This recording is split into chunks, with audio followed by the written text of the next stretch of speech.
Brian here from quantlabs.net.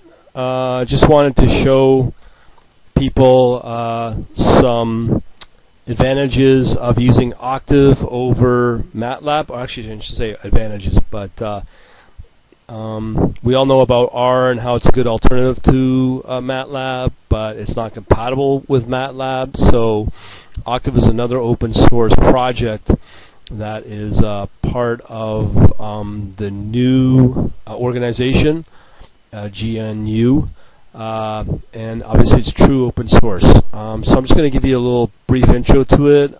It's very limited. It's not 100% compatible with Matlab, but it does have some capabilities to be compatible. So if you want to stay as close as possible to Matlab, you can use this open source alternative, which is supposed to be, as I said, compatible, but don't ask me the details of it because I'm not sure. Anyways, if you come under here under new.org software/Octave, get involved or whatever, you know, you can find all the details about Octave. Just show you that it is true open source. There is an archive or repository for the Octave project, all the source code. It's under a I can never say this, Mercurial archive, which is here. And I just want to show you some of the source code under the browse. It's under the Savannah. Anyways, but you see that there is the C++ in the header code. So it is fully open source, which is really good.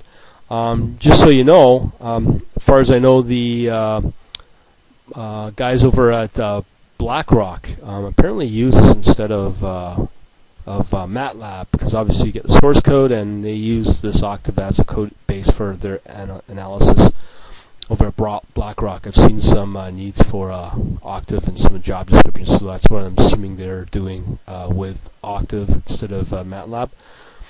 So let me show you. There's obviously various binaries for executable to load, Mac OS X, Linux packages, but I'm on the SourceForge project here under Projects Octave, and then come under Files. Here's the Windows, and from here you just download the Windows Min GW installer. It's about 120 some odd megs of, 175. So you just download that, install it. Do note it's a 7-zip, so you need a 7-zip archive, which you can get from SourceForge as well. It's all free. If you do want to go down the, I'll call it painful path of something like a Linux,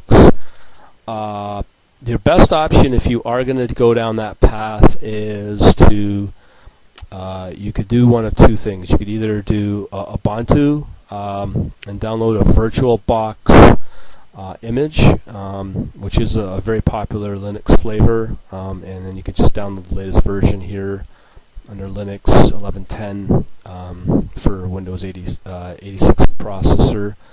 And also, if you are not familiar with VirtualBox, it's kind of like a free open source version of VMware. So there's some advantages there. Let me just show you that. So if you come under downloads under the Oracle VM VirtualBox, you can download the Windows version or whatever OS you are using, as well as, let me just show you the Oracle VirtualBox here. So again, it's free. It does have some severe limitations in terms of network support. It's not that easy and not as fancy as VMware, but it's not a bad option if you want to go true open source and true free. And then once you install your Ubuntu, then you can obviously install your Octave on top of the Ubuntu. There are some instructions. Let me just get that as well. There's various ways of doing it, but if you do an install of Octave on Ubuntu, let's say, I'm sure there's some good documentation. I think it was this one. So, but as you can tell, you just do a sudo apt these right here should get you started for your Octave package, but nonetheless, that's something you can search on your own. So, in my case, I stuck with Windows.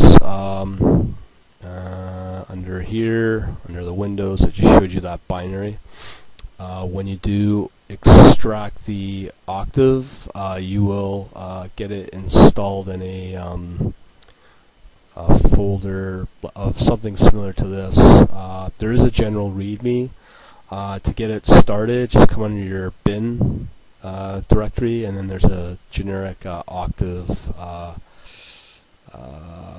executable right here. So just double click it, and it should load up your min GW environment. All the dependencies are included. So there you go. This is the new interface, no different than Matlab. It's a command line interface, so I'll just show you some little quick demos here. So I'm building a very basic matrix. Alright, and then I'm just going to create a new one with a sum for summation of okay, so there you go. So it does work, very basic. It's kind of compatible. As you know, I call it Matlab Core. Why I'm showing you this is if you need to use something like a Matlab, it's compatible. I can't say how, as I said, how compatible it is to Matlab, but for the algorithms course that I'm going to be releasing fairly soon, I'm going to try to make sure that it is compatible with both, obviously Matlab, now Octave, as well as R, so that we can at least keep everyone on the same page when it comes to free software and being able to do analytical research for models and using the base core and base set of algorithms I'll be putting up on the algorithm course. So I'll give you some more details on how that will work in another video, but I just want to show you that as an alternative to Matlab instead of those wanting to spend or cannot afford the thousands of dollars for a Matlab license with all the tool boxes and tool kits for Matlab. Hopefully I'll help you out.